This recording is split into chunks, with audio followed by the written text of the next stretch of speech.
ඔයා දන්නවද මල්ලි?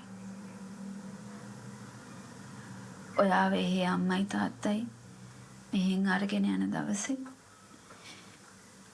අපේ අම්මා හිටියේ කාමරේට වෙලා අඬ ඔයාව යාලා වෑන් එකේ දාගෙන මේ මිදුලෙන් පිටත් වෙනවත් එක්කම අම්මා වැලහින්නක් වගේ අඬාගෙන වෑන් එක පිටිපස්සේ දුවන්න පටන් ගත්තා. අම්මා බිම ඇදගෙන වැටිලා තනිස් පොල් කටු දෙක තුවාල වෙනකම් වෑන් එක පිටිපස්සේ දුවගෙන ගිහිල්ලා තිබ්බා මල්ලි. එදා අම්මට ඒ දැනුණු දුක වේදනාව මට අද යාන්තමට වගේ දැනෙන්න පටන් ගත්තා.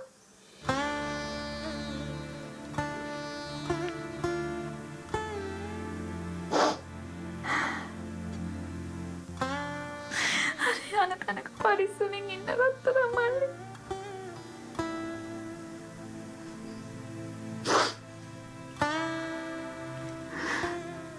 ආයෙත් පුළුවන් ඉක්මනට මේ අක්කා බලලා යන්න එන්න.